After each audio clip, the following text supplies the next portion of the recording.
联机加速不丢包的奇欧联机宝助阿美洛键盘大卖。今天是阿美洛键盘的主场。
全宇宙的华人玩家们，绝地武士们，你们好！感受感就照游戏，我是聂俊哈。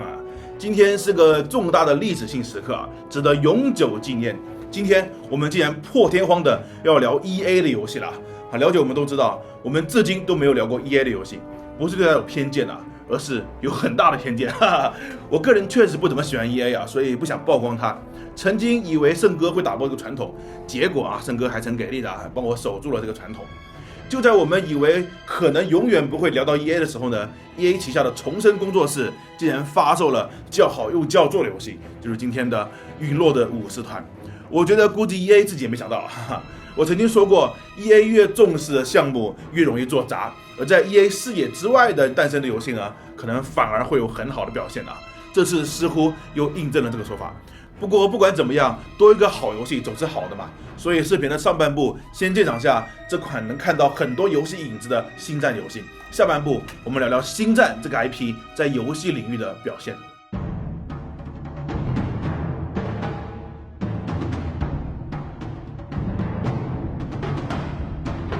如果有一天神秘海域的德雷克打通了任督二脉，学会了隔空打牛的气功，迷上了玩日光灯，不再满足于毁灭地球文明，打算去其他星球拆掉当地的遗迹，屠杀当地的军队，顺便蹭下热度 cos 年度游戏的打铁大师，那这就是我能想到的星球大战绝地陨落的武士团最传神的描述。虽然我不知道 EA 为什么要起个这么费劲的名字，但本作绝对是近年来 EA 出品过的最让我刮目相看的游戏。我建议 EA 直接把名字改成星球大战真香，简单好记，突出中心思想，还很本地化。最关键的，我可以少读几个字。我承认游戏发售前我并不看好本作啊，毕竟 EA 可是继埃瑟之后第二个能让广大玩家在评论区排除万难统一思想的伟大公司。然而，在经历了一系列的口碑地狱之后，陨落的武士团成为了 EA 旗下难得一见的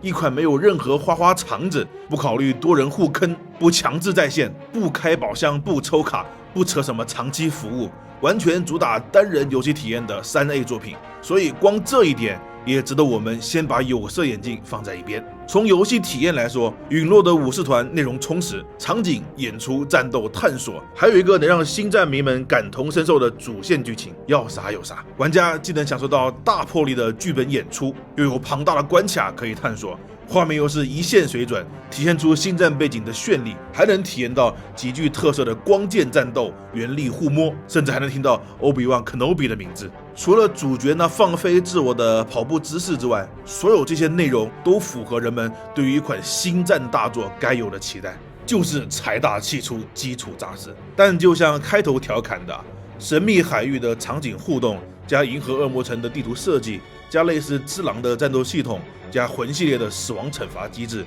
这就是陨落的武士团的构成方式。想要了解这款游戏的特色只要参考以上类型的核心体验就行了。虽然这种缝合的性质确实会比其他游戏少那么点个性，也确实成为部分玩家吐槽的点但我并不觉得这是什么坏事。模仿本身就意味着玩家会把它和那些成功的案例进行比较，陨落的武士团借鉴的越多也意味着它要接受玩家更苛刻的考量。这个懒啊，并没有大家想象的那么好偷啊，偷的少了浮于表面，偷的多了啊成了复制。你说是吧？暗黑水桶3是如科学怪人一样的缝合怪物，还是如我老婆家里一样甜美可人的合成人？还要看游戏如何诠释星球大战这个核心主题。从合理性的角度来说，陨落的武士团没有出现太大的偏差。星球大战这个 IP 本身的元素也确实和魔幻的德雷克版之狼相性良好。首先，高手们都有近战冷兵器，等等，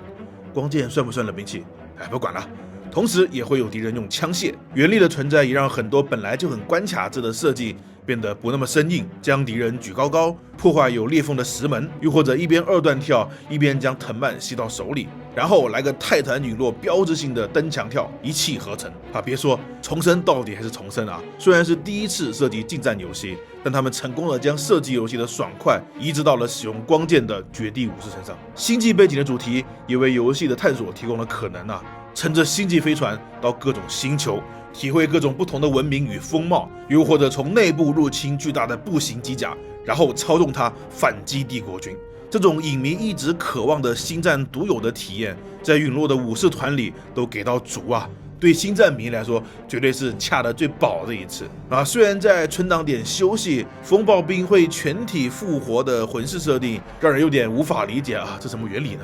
但其实只狼自己也已经放弃解释了，所以也还好。整个游戏玩下来还是很有代入感的，至少比强迫我用杂兵去挑战黑武士要爽快得多。要说让我意外的，可能是游戏中为数不多的但很有观赏性的 BOSS 战设计了。毕竟星球大战不比黑魂，反派种类相对来说局限性比较大。事实上，陨落的武士团的 BOSS 数量也确实少啊，但情绪调动和难度设计都没有划水。其中一场还充满了战神那样的大场景互动，演出效果着实不错。考虑到这是一家专注于射击游戏公司的第一个动作游戏 ，BOSS 战呈现出来的水准值得山姆给个赞。我也是后来才知道，原来重生请来了曾经担任过战神1、2艺术总监和战神3的游戏总监的大佬来参与开发本作，这就说得通为什么会有这股熟悉的味道了。也是因此，我真心觉得 EA 应该尝试给旗下的工作室更多的自由，让他们多探索不同的风格，不要整天沉迷在车厢球里面。如果没有陨落的武士团，大家也不会知道原来重生工作室也能做出这么棒的动作游戏。相信经过本作的磨练之后，重生对于游戏的驾驭能力也会提升到一个新的阶段，说不定未来的某一天，重生也能创造出一个比肩战神的动作游戏呢。只要 EA 少搞点名堂。说回主题那是不是说重生靠了这次类魂的新战就能一举获得宫崎老贼那么高的评价呢？要知道只狼可是刚刚获得 TGA 年度游戏很可惜重生还差那么点火候，而这一点火候就很值得我们去品味了那就是场景设计。陨落的武士团里的场景很多都不是一次性的，随着流程的发展会解锁新的区域，玩家需要重新探索，这是典型的银河恶魔城的理念所以如何让玩家时刻明白自己的位置是很重要的。恶魔城是2D 游戏，小地图非常容易看懂，瞄一眼就行了。而魂系列老贼团队优秀的场景设计，让游戏即使没有地图，即使玩家是路痴，都能相对清晰地记住自己的位置。而陨落的武士团就没有这么精妙了。因此游戏设计了一个 3D 地图，这点重生没有照搬魂系列这张地图可以让玩家知道哪里探索过，哪里暂时过不去，哪里刚刚解锁。但问题也正是在这里玩家必须依靠地图来记忆场景游戏的场景路线就很难让人印象深刻而甚至有时候看了 3D 地图仍然不知道下一步要怎么走。我不是个路痴，现实和游戏里都很少迷路。作为 3D 建模出身的，我总能把走过的路默默地在脑子里建立一个 3D 地图，但这个游戏里我却经常看着真实的 3D 地图体验到作为路痴的感受啦。而造成这个问题的原因主要有3个。第一，游戏的敌人分布缺少了特色。如果我们回想起类魂游戏的场景设计，大家就能发现，很多时候我们记住的不一定是游戏的地形，而是场景里的敌人。比如我已经记不起皇城的具体路线了，但是我能清晰地想起皇城双宫的所在位置。相比于敌人设定，魂系列难以超越的其实是它的敌人分布，这里面的学问一点都不比做场景简单也是很多模仿者容易忽略的地方。更何况陨落的武士团的敌人种类本身就不多，暴风兵来来回回就那么几个造型。游戏还特别喜欢扎堆出怪，用人海战术提升难度，哪怕是几个隐藏区域的特殊敌人也只是普通怪物的换皮强化版，所以通篇玩下来，我很难用敌人来帮助记忆地形。其次，陨落的武士团里有很多场景解谜，也有很多分支路线啊，这点很棒啊，能提高游戏的探索性和耐玩性。但游戏却没有做好指引和阻拦，这就导致了玩家有时候不知道场景解谜的边界线在哪里，不知道这个阶段的解谜结束了没啊，对场景的定位模棱两可。特别是卡解谜的时候，就很有可能到处乱跑啊，结果就是越转越迷糊。魂系列因为本身就没有具体目标，但陨落的武士团里是有具体目标的啊。结果跑了大半天才发现，原来不是任务目标要走的路，很容易打乱体验的节奏。最后收集奖励不给力啊！如果非要我为本作提出一个改动点的话，那么强化收集奖励排在第一个。本作的收集很大一部分放在了主角的服装换色、机器人的换色、飞船的换色。拜托，这些换色我们不在乎好吗？主角又不是王阿姨，换装有啥子意思啊？既然是星战，我们要收集的就是光剑、光剑、光剑。灯管的颜色、剑柄的零件、材质、样式，这些才是我们想要的。游戏虽然也有，但是只占了收集的1/4，不仅不过瘾，甚至会有打开箱子看到解锁的不是光剑反而失望泄气不爽，完全没有收集解锁的快感。而且我一开始还指望不同的零件对光剑能有性能上的改变，甚至做出实质护手光剑虽然我觉得它的设计很蠢可惜这些零件的替换只是外观上的。好在后期可以解锁更多灯管的颜色，可以选我最喜爱的基佬紫了，但是不能选红色差评。都可以用双头光剑了，怎么就不能给我 Dark Side 一下呢？再者，收集奖励本身和敌人分布一样，也是帮助玩家理解场景构造的强力帮手。黑魂里有很多道具位置，就让人恨得牙痒的同时记忆深刻。好的收集元素足以让玩家记住一个大场景。综合以上3点，陨落的武士团的地图体验还有很大的改良空间。重生为玩家准备了一个那么详细的3D 地图的原因，反而是因为他们不敢也没法抛弃地图。当然，这些都是我对本作的更高的期待。哪怕以现在的品质来说，陨落的武士团也足够出色。考虑到成本和时间的限制，以及重生工作室首次开发这样的游戏，我觉得《星球大战：绝地陨落的武士团》已经是一款在平衡商业利益和创作自由的前提下非常成功的商业3A 游戏了。我们对这游戏的吹毛求疵，侧面让玩家理解了宫崎英高团队在场景设计上的深厚功底，但同时也表示我们认为重生工作室未来有这个能力去达到更高的成就。只要 EA 少搞点名堂乘以2。对于星战的粉丝而言，本作对单人体验的专注可以说是近年来第三方厂商少有的良心也是至今为止品质最高的、最能 get 到粉丝爽点的星战游戏。对于不了解星战的玩家来说呢，本作扎实的制作功底也完全足以让我们抛开这个 IP 去享受游戏本身的乐趣。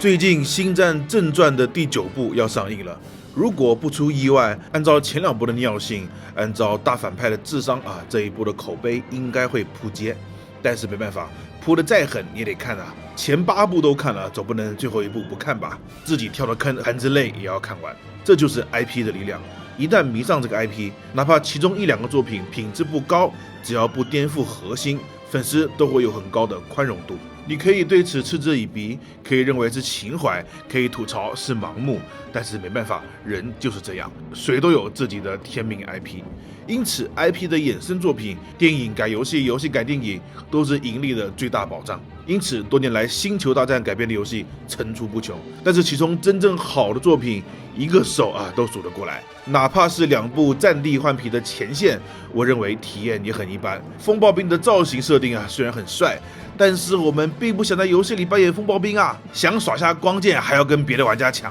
对玩家来说，绝地武士才是星战最大的吸引力，光剑才是最渴望使用的武器。风暴兵大家也喜欢，但是仅限于开枪被反弹的时候。因此，一部以绝地武士为主角的单机游戏才是星战游戏最适合的类型。曾经深软的旧共和国武士系列就达到了极高的高度，单机 RPG、扎实的剧本、代入感强的角色成长，比电影更完善的设定，让这个系列就占据了一个手中的2个手指怀念那个深软出精品的时代那第3根手指我会让给2003年发售的动作游戏《绝地武士学院》，由后来去做 COD 的乌鸦组开发的。虽然这画面现在看来惨不忍睹，但是在游戏性上，我觉得是星战系列最高的游戏，让玩家完整的体验了绝地武士的一生，从刚加入学院学习技艺，到最后打败大 BOSS， 一路的成长和剧情都很完整。而且主角是玩家自己创造的，是人类还是奇形怪状的外星人，自己的取向自己说了算。光剑的制定范围也很大，而且是功能上的，单剑、双剑、双头剑，甚至可以加粗加长，颜色多样，最重要的是可以使用红色。招式很还原电影里的气质，甚至可以用反重力跳跃占领高地。虽然占领高地不一定能赢啊，毕竟主角不是欧比旺嘛。战斗系统和关卡设定在当时也属于上乘，属于这个 IP 不可多得的佳作。最后的2根手指勉强送给2代原力释放，实际上我觉得2代原力释放也并不算特别优秀，比起绝地武士学院来说进步不大，但是胜在可以扮演西施堕入黑暗面，哈哈。而且剧情和电影高度结合，好几个主角都在游戏出现，补完了电影之间的剧情。好，一个巴掌用完了，优秀的不算多，毕竟星战可是出了30多款游戏啊。而原力释放的第2代还是2010年的作品，也就是说这9年来我们就没能再好好扮演一名绝地武士了什么？你说前线里面有不好意思，那种几下就被对方射死的武士不算。终于今年出了这部陨落的武士团单机，主角是绝地，用光剑动作游戏，因此是场小高潮雷震。而本作也确实与时俱进，成为了综合品质最高的一部。而当我们看回上面相对优秀的这6部作品，会发现都有个共同点，那就是都 get 到了影迷最核心的爽点，都抓住了影迷们最想在游戏里体验的事物。这几个作品的团队非常懂星战，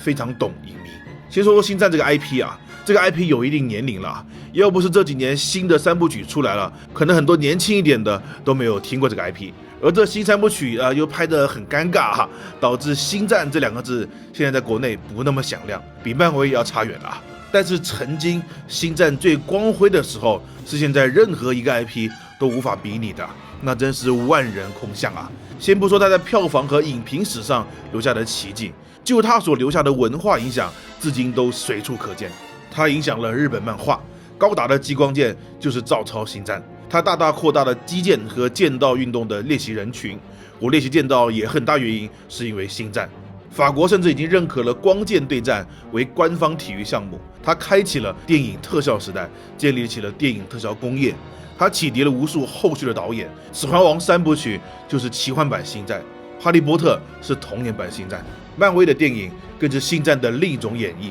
它确定了以千面英雄为代表的编剧框架，并受用至今。他在乐高濒临倒闭的时候拯救了乐高玩具，他左右了之后工业设计的风格，他甚至影响了美苏2国的冷战走向，间接使苏联解体。而我每次结尾所说的 Gamker 与你同在，也改编自星战里最经典的台词：我是你爸爸。I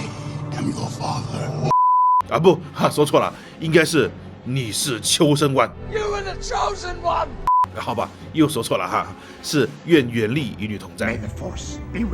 至于今年很多游戏爱玩的断手梗其实也是在致敬星战系列里的断手梗。总之，星战之于欧美，就像4大名著之于中国，甚至对现在的影响更大。我们身边有太多看不出来的事物，都受到了星球大战直接或者间接的塑造。而这么一个庞大的 IP， 必然有许多电影无法表达的内容，这就非常适合用游戏去做补充也就是说，游戏创造者只要能够做到这些补充，就足以支撑起这个作品。所以再看看上面6个作品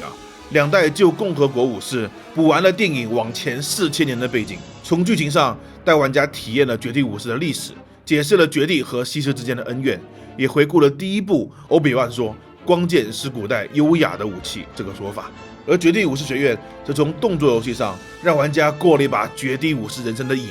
原力释放只让我们这种注定会堕入黑暗面的人也能体验作为西施武士的方式。而原本前线系列如果用类似 COD 那样的单人战役，再配合多人，完全能够重现克隆人战争的史诗可惜最后只选择了并不适合这个 IP 的战地换皮而这一代陨落的武士团也做得很好。剧情上，它承接了电影前传第3部之后，我们能看到秋生万刚变成黑武士时的暴躁。游戏体验上，我们能近距离攀爬步行机甲，能钻入其中并驾驶它战斗。我们一步一步重温了原力的训练过程，能钻研光剑七式中的第4式，可以近距离欣赏自己制作的光剑。我们还拥有了不属于 R2-D2 和 BB8 的小机器人，这些体验都非常能满足影迷对一款星战游戏的期待啊！即便这个游戏是一个取各家所长的缝合怪，只要缝合的手艺足够，游戏的品质达标，那结合上 IP 后就能带来巨大的魅力。就像我最近上海、北京、深圳到处跑，除了视频文案，还有很多年末的工作要打理，已经失去了玩这种类魂游戏的耐心和时间了。如果不是星战的 IP， 我可能就不会尝试了。但现在我就忍不住在忙里偷闲时打开游戏，按出光剑，哪怕不攻关，只是看一看光剑的光辉，听一听挥舞的震动声，反弹几个激光枪，就足以释放压力，内心满足。我想，或许这才是一个好的 IP 最正确的使用方式。IP 的粉丝们不需要过多的创新，我们只要补完原著里没有的剧情，然后体验电影里只能看不能玩的最爽点，或许这个作品就已经合格了。回想起我们这么多 IP 改编游戏，多少都只是借了个毛皮，实际上和原著八竿子打不着。创作者自己也根本没有 get 到原著最核心的爽点，这不是在圆粉丝的梦，这是在砸梦啊！试问现在还有多少人是《西游记》的粉丝呢？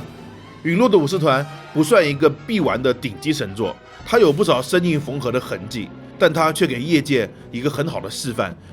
如何做好一个 IP 的衍生。事实上，这个项目初期并不是星战主题的，只是重生尝试做一个动作游戏原型，而这个原型被 EA 高层看中了，临时决定改成星战这个 IP。因此，各位在游戏里看到了那么多星战特有的桥段，都是后期加上去的，但是加的那么自然，那么合理。或许可以证明改编一个 IP 并不难，只要真正热爱、理解并忠实还原即可。只不过可能这3点其实也挺难的。